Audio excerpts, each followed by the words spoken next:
Part 2 of the story that I was on an exchange program in the US, and now a ghost is haunting me. It all started when I got the chance to do an exchange year in the USA.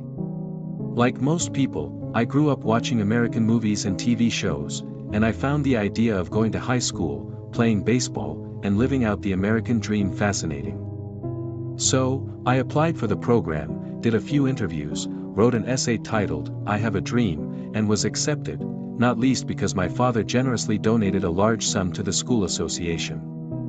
Well, with money, you can buy dreams. My mother, as usual, was worried. The loose gun laws, all the school shootings, and the political situation that was tearing the country apart all concerned her. At the time, I convinced her it wasn't as bad as she thought, but looking back, I have to admit she was right. If I had only listened to her, I wouldn't be plagued by nightmares today. In the summer, everything began. I flew to the small town of Hastings in Minnesota, where I stayed with the Smith family.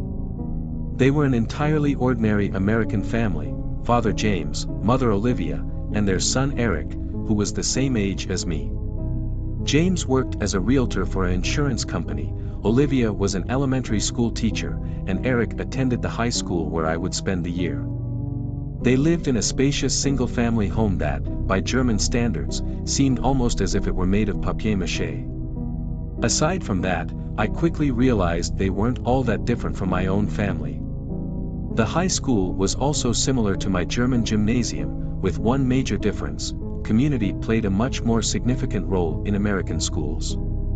When the school's football team played, everyone showed up to cheer them on, complete with cheerleaders and mascots. In Germany, on the other hand, everyone would just go about their lives after school, independent of the school community.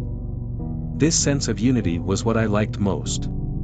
The first few weeks were exciting, and I gradually adjusted to the new environment.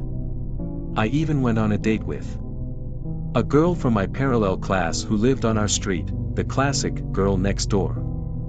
I was too skinny and slow for the football team, but in baseball, I made a pretty good impression as a hitter and even managed to hit a home run once. Like and follow for part 3.